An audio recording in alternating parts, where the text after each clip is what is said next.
Comparative public administration. Comparative public administration. Comparative public administration को हम मानते हैं एक ब्रांच पब्लिक एडमिनिस्ट्रेशन की, ब्रांच ऑफ पब्लिक एडमिनिस्ट्रेशन। जब हम कंपैरेटिव पब्लिक एड को मानते हैं branch of public administration, that means public administration को आप स्टडी कर रहे हो, जिस तरह कंपैरेटिव पॉलिटिक्स में डिफरेंट पॉलिटिकल सिस्टम्स को कंपैरेटिव स्टडी करते हो, सिमिलरिटीज देखते हो, डिसिमिलरिटीज देखते हो, रेगुलरिटीज देखते हो, उसी तरह पब्लिक एडमिनिस्ट्रेशन आप एक कंट्री की नहीं बाकी कंट्रीज की भी देखते हैं। तो जब आप मवाजना करते हैं, कंपैरेटिव स्टडी करते हैं, कंपैरिजन करते हैं different administration of the government का, तो गवर्नमेंट एडमिनिस्ट्रेशन क्या होती है? वो होती है public administration. So different public administration का जब आप कंपैरेटिव स्टडी करते हैं, वो होता है कंपैरेटिव पब्लिक एडमिनिस्ट्रेशन। इसलिए हम इसको मानते हैं ब्रांच ऑफ पब्लिक एडमिनिस्ट्रेशन, लेकिन इसको हम दूसरी साइड से मानते हैं an approach.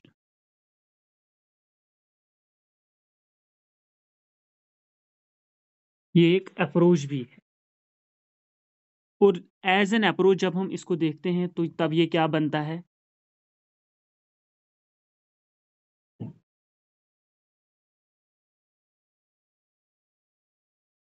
It considers the working of the government.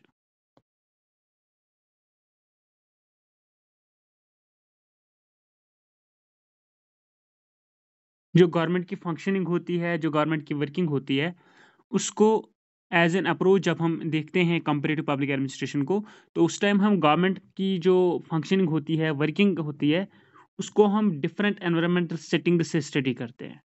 So it considers the working of government in different socio cultural economic settings, in different socio-cultural and economic settings. So, comparative public administration as an approach वो administration होती है जब हम functioning of the government को study करते हैं, not in isolation but in relation to its environment, in relation to its cultural environment, in relation to it's social environment, in relation to its economic perspective. Isolation में आप government system को study नहीं करते हो, आप government system को study करते हो in comparison to its existing environment, in relation to its existing environment. तो इसमें बहुत सारी एक्टिविटीज आती हैं, वेराइटीज ऑफ एक्टिविटीज इसमें आती है। सो जब आप एडमिनिस्ट्रेशन को स्टडी करते हैं by taking into consideration the existing environmental factors, लेकिन तब ये कंपैरेटिव पब्लिक एडमिनिस्ट्रेशन को आप क्या मानते हो? As an approach. So as an approach जब इसको मानते हो, तब आप एक गवर्नमेंट सिस्टम के वर्किंग को स्टडी करते हो in relation to its different environmental setting, चाहे वो सोशल एनवायरमेंट हो, कल्चरल एनवायरमेंट हो, या इकोनॉमिक एनवायरमेंट। इसके बाद एक और हम इसको डिफाइन कर सकते हैं, एक सिंपल सी एक जनरल सी definition we can define comparative public administration. किस तरह हम इसको डिफाइन कर सकते हैं? स्टडी ऑफ एडमिनिस्ट्रेटिव सिस्टम्स, जैसे मैंने बता दिया कंपैरेटिव पॉलिटिक्स की तरह।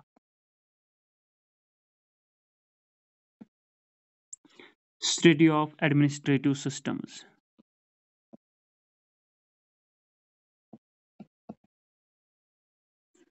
Study of administrative systems in a comparative fashion,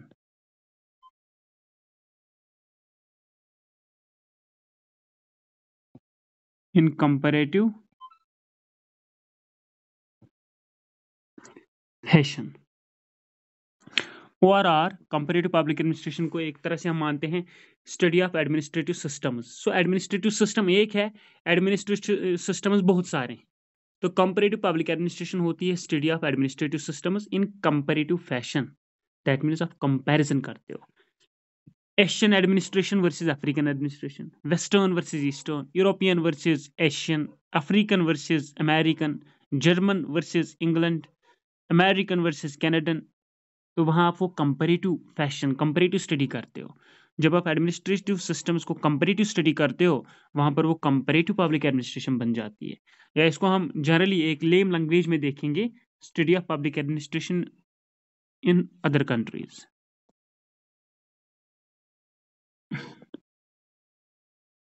study of public administration in other countries. Different countries की आप पब्लिक एडमिनिस्ट्रेशन स्टडी करते हो, वो होती है कंपैरेटिव पब्लिक एडमिनिस्ट्रेशन। जो ये कंपैरेटिव पब्लिक एडमिनिस्ट्रेशन है, इसका जो मेन एक्सपोनेंट है,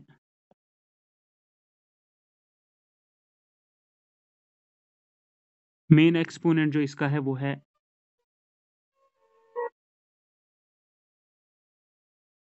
फ्रेडरिक्स। फ्रेडरिक्स मेन एक्सपोनेंट इसका है Friedrichs. That is why Friedrichs को क्या माना जाता है?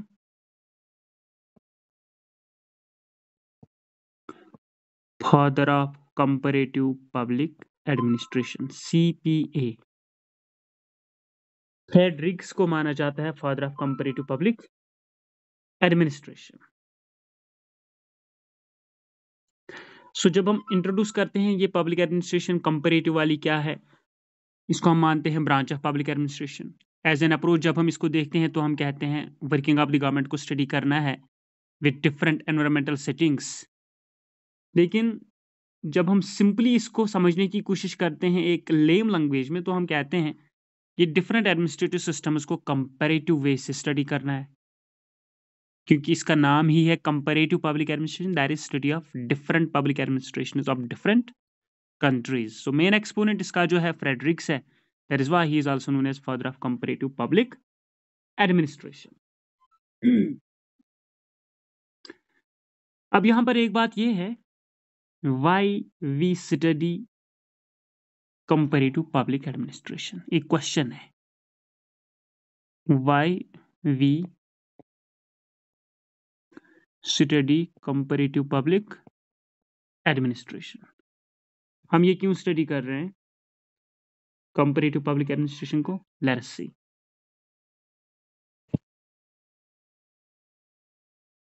हम कंपैरेटिव पब्लिक एडमिनिस्ट्रेशन को इसलिए स्टडी कर रहे हैं because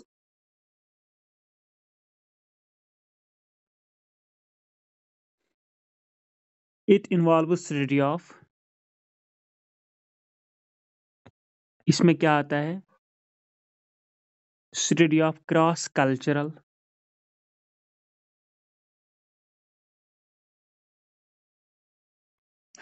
study of cross cultural के साथ साथ study of cross national, study of cross cultural as well as study of cross cultural administration, या एडमिनिस्ट्रेटिव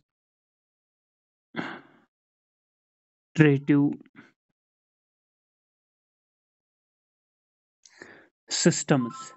उससे क्या होता है फिर, हम कहते हैं हम कंपैरेटिव पब्लिक एडमिनिस्ट्रेशन को इसलिए स्टडी करते हैं, हम वहाँ क्या क्या स्टडी, मतलब हम क्यों करते हैं इसकी study?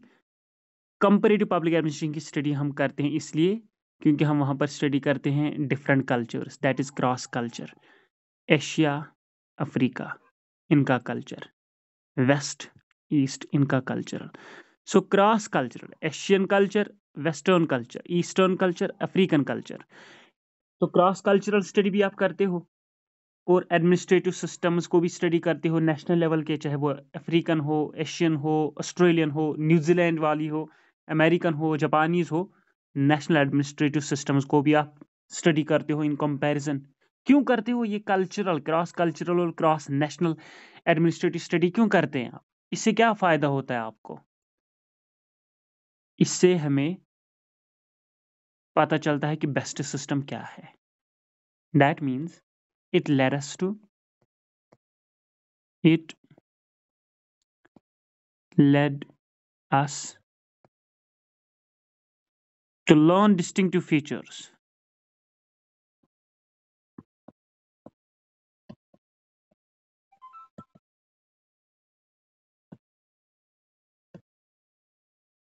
It led us to learn distinctive features of a system.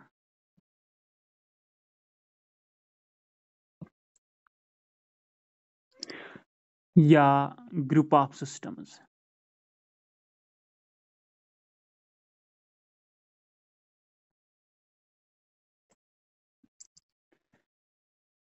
सो जब आप डिफरेंट कल्चर्स को स्टडी करते हो, डिफरेंट एडमिनिस्ट्रेटिव सिस्टम्स को स्टडी करते हो, तो आपको पता चलता है कि अच्छे फीचर्स कौन से हैं एक सिस्टम के, या कुछ बाकी सिस्टम्स के अच्छे फीचर्स कौन से हैं।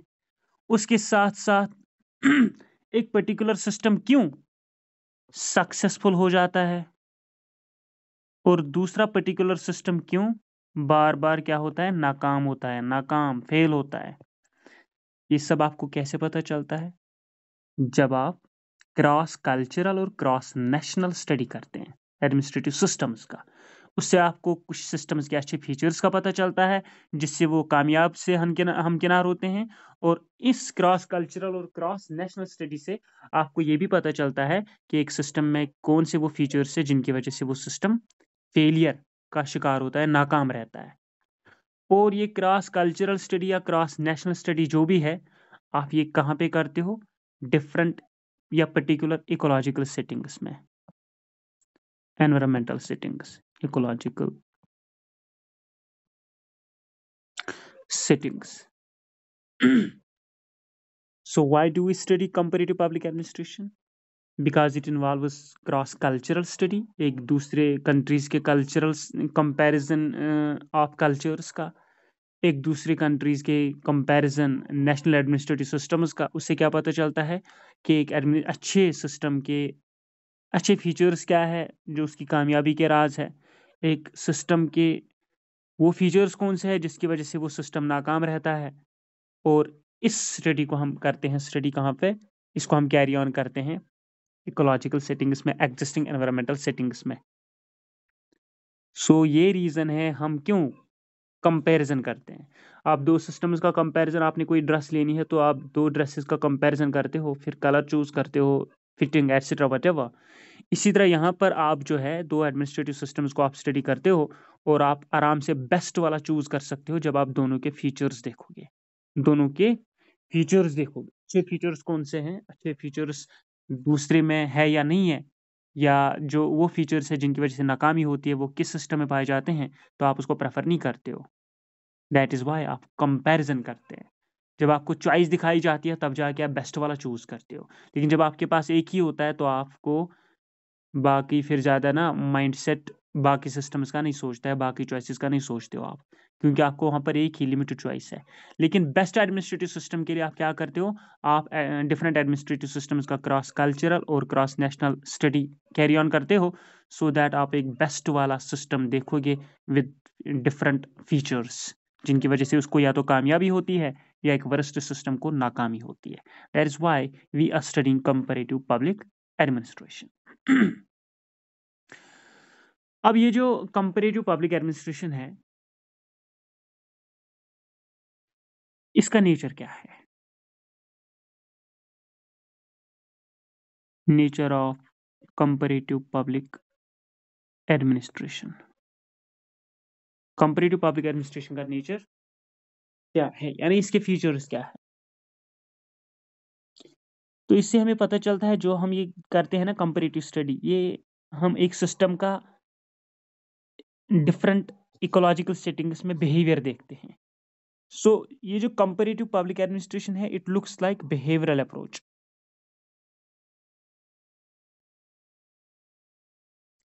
क्योंकि जब हम इसको एज एन अप्रोच पढ़ते हैं डिफरेंट एनवायरनमेंट सेटिंग्स में, तो हम देखते हैं एक सिस्टम एक अच्छी एनवायरनमेंट सेटिंग में कैसे बिहेव करता है, एक सिस्टम एक वर्स्ट या मिक्स्ड एनवायरमेंटल सेटिंग्स में कैसे बिहेव करता है, क्या आउटपुट देता है, क्या कंडक्ट रहता है एक सिस्टम का। तो इसलिए हम कंपैरेटिव पब्लिक एडमिनिस्ट्रेशन को मानते हैं एक अप्रोच, और वो है बिहेवियरल अप्रोच। तो इसमें हम क्रॉस कल्चरल सेटिंग्स भी, क्रॉस कल्चरल स्टडी भी करते हैं, क्रॉस एडमिनिस्ट्रेटिव स्टडी भी करते हैं। सो जब हम इसमें क्रॉस कल्चरल स्टडी भी करते हैं, क्रॉस एडमिनिस्ट्रेटिव स्टडी भी करते हैं, जब हम इसको कल्चरल वे से देखते हैं, जब हम इसको इकोनॉमिकल वे से देखते हैं, जब इसको हम सोशोलॉजिकल वे से देखते हैं तो ये 3 डिसिप्लिन्स आ गए, कल्चर, इकोनॉमी एंड सोशोलॉजिकल। तो हम मानते हैं जो दूसरा फीचर है बिहेवियरल अप्रोच के बाद, वो है ये जो कंपैरेटिव पब्लिक एडमिनिस्ट्रेशन है, it applies interdisciplinary techniques in it. इसमें क्या आती है? Interdisciplinary techniques. Interdisciplinary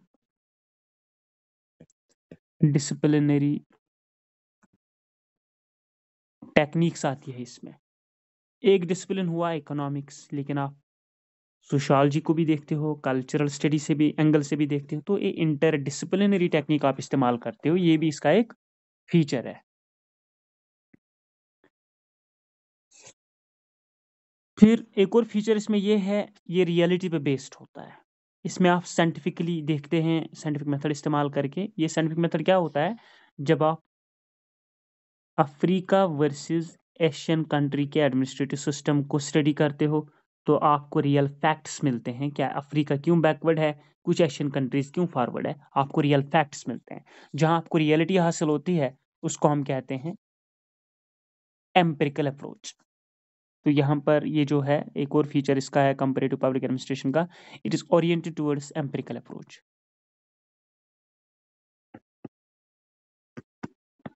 oriented towards empirical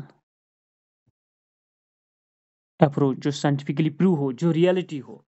आप कुछ फीचर्स देते हैं कुछ सिस्टम्स के, जब आप उनका कंपैरेटिव स्टडी करते हैं, that is why you are using scientific method और एम्पिरिकल अप्रोच। अब इसमें आपने स्टडी किया, आप जब अभी आप स्टडी कर रहे थे, why we study comparative public administration, क्योंकि वहां पर आप देखते थे आप क्रॉस कल्चरल स्टडी करते हो और क्रॉस नेशनल एडमिनिस्ट्रेटिव स्टडी करते हो।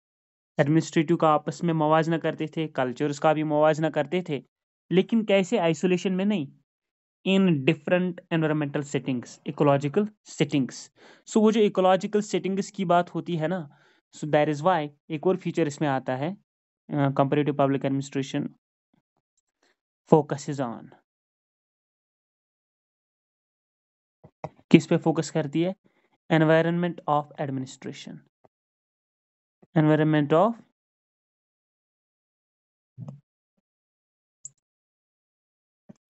ऑफ एडमिनिस्ट्रेशन या एनवायरनमेंट ऑफ एडमिनिस्ट्रेटिव सिस्टम्स। ये सिस्टम फॉर्मल भी हो सकता है, इनफॉर्मल भी हो सकता है। यहाँ पर आप इंडिविजुअल्स का रोल भी देखते हो कि कौन किस तरह परफॉर्म कर रहा है, बिहेवियर कैसा रहता है डिफरेंट एनवायरमेंटल सेटिंग्स में, डिफरेंट सिस्टम्स में। अफ्रीकन या एशियन एडमिनिस्ट्रेटिव सिस्टम की परफॉर्मेंस कैसी है, परफॉर्मेंस ऑफ एडमिनिस्ट्रेटिव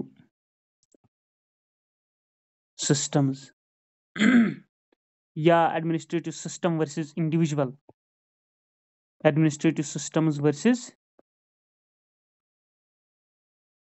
पीपल या इंडिविजुअल्स, ये इंटरेक्शन भी देखते हो। एक सिस्टम लोगों के साथ इंटरेक्शन है, एक सिस्टम लोगों के साथ कैसे इंटरेक्ट करता है, कंडक्ट ये एडमिनिस्ट्रेटर्स कैसे करते हैं लोगों के साथ, वो सारा आप यहाँ पे देखते हो।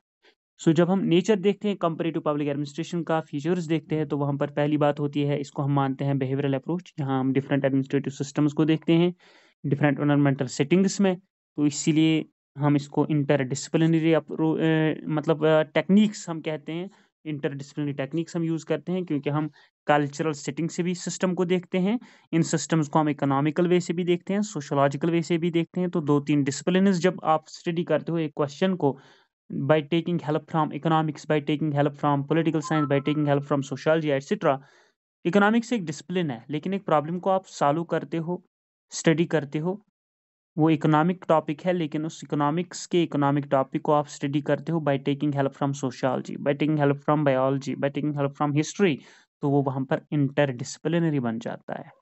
सो कंपैरेटिव पब्लिक एडमिनिस्ट्रेशन भी एक इंटरडिसिप्लिनरी टेक्निक है, क्योंकि यहाँ पर आप different cultures, different administrative systems को डिफरेंट इकोलॉजिकल सेटिंग से स्टडी करते हो और रियल फैक्ट्स आपके सामने आते हैं। दैट इज वाई ये एम्पिरिकल अप्रोच भी है, बिहेवियरल अप्रोच भी है, और इसमें आप जोर देते हो, स्ट्रेस देते हो, किस पे स्ट्रेस देते हो? एनवायरनमेंट ऑफ एडमिनिस्ट्रेटिव सिस्टम्स का, चाहे वो फॉर्मल हो, इनफॉर्मल हो, इंडिविजुअल्स का रोल आप देखते हो, सिस्टम्स का जो है आउटपुट यानी परफॉर्मेंस सिस्टम्स की देखते हो जब आप कंपैरेटिव स्टडी करते हो, और आप ये भी देखते हो डिफरेंट एडमिनिस्ट्रेटिव सिस्टम्स अपने लोगों के साथ कैसे इंटरेक्ट करते हैं, कैसे बिहेव करते हैं। ये फीचर्स है कंपैरेटिव पब्लिक एडमिनिस्ट्रेशन के।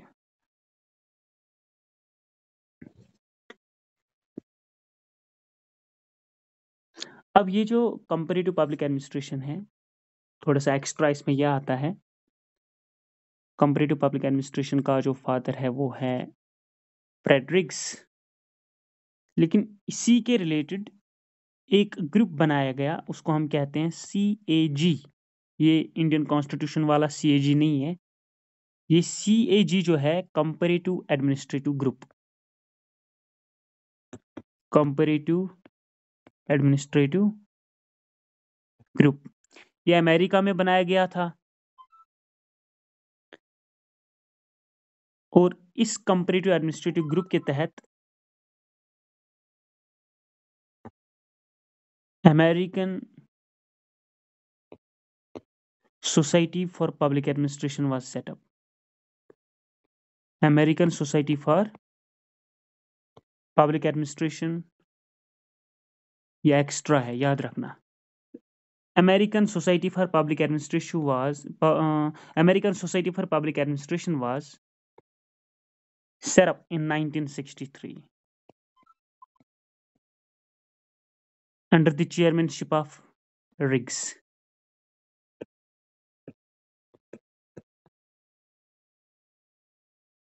Under chairmanship of Fred Riggs. क्यों ये CAG बनाया गया, जिसके तहत American society for public administration setup कर दी गई 1963 में, और इसका चेयरमैन रहा फ्रेडरिक्स? क्यों? ताकि स्टडी हम करें डेवलपिंग कंट्रीज को, गरीब कंट्रीज को, to study administrative problems of developing countries. Administrative problems of developing countries या developing nations. So, comparative administrative group बनाया गया 1960s में, और इसके तहत American society for public administration setup कर दी गई 1963 में। रिग्स इसका चेयरमैन बना, और इसको स्टडी करना था administrative problems third world countries की, administrative problems third world countries की। वो थर्ड वर्ल्ड कंट्रीज कौन सी है? यही डेवलपिंग कंट्रीज। अब ये जो कंपैरेटिव पब्लिक एडमिनिस्ट्रेशन है, इसमें कुछ नए डेवलपमेंट्स हुए हैं, जिसको हम कहते हैं recent trends in comparative public administration. क्या है इसमें तब्दीली, कहाँ से आ गई? पहली बात, इसमें चेंज हुई यानी शिफ्टिंग हुई, shift from normative to empirical study, normative to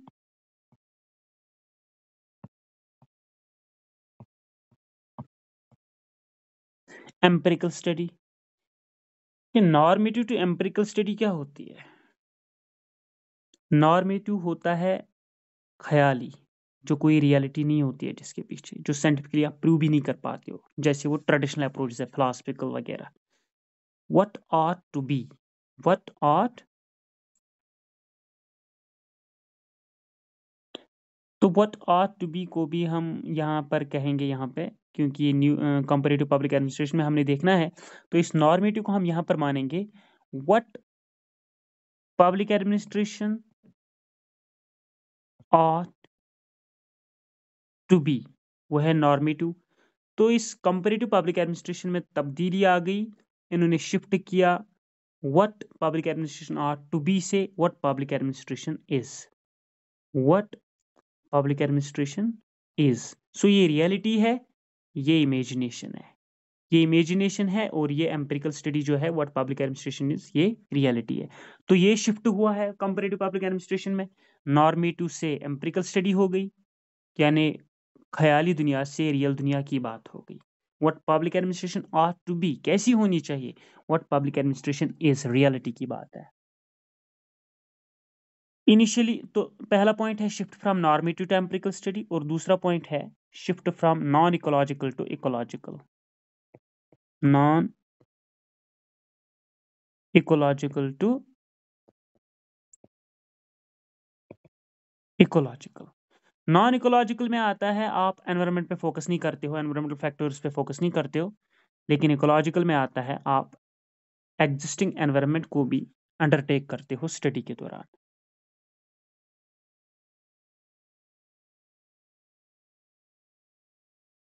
एक और चीज है, वो है तीसरा शिफ्ट इसमें हुआ जिसको हम कहते हैं ideographic to nomothetic.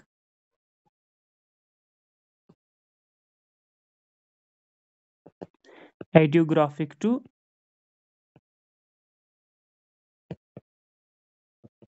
Nomothetic. Ideographic होता है इंडिविजुअल लेवल पर, ये क्या होता है, इंडिविजुअल लेवल पर होता है ये।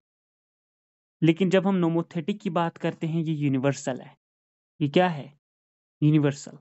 मतलब अगर आइडियोग्राफिक नैरो है, नोमोथेटिक डीप है, नोमोथेटिक डीप है। तो ये तीन इंपॉर्टेंट शिफ्ट्स हुए हैं कंपैरेटिव पब्लिक एडमिनिस्ट्रेशन में, जिसमें हम कहते हैं ख्याली दुनिया से रियल दुनिया, that is what public administration are to be से व्हाट पब्लिक एडमिनिस्ट्रेशन इज, जिसको हम कहते हैं नॉर्मेटिव टू एम्पिरिकल स्टडी हो गई यहाँ पे। आप पहले एग्जिस्टिंग एनवायरनमेंट को स्टडी नहीं करते थे, अब उसको स्टडी करते हो, तो दूसरा शिफ्ट हुआ नॉन इकोलॉजिकल से इकोलॉजिकल। और तीसरा शिफ्ट आप इंडिविजुअल लेवल को ज्यादा फोकस करते थे, अब आप सबको इंपॉर्टेंस देते हो जो भी एग्जिस्ट हो रहा है, that is ideographic to nomothetic. ये कुछ नए शिफ्ट्स है कंपैरेटिव पब्लिक एडमिनिस्ट्रेशन में।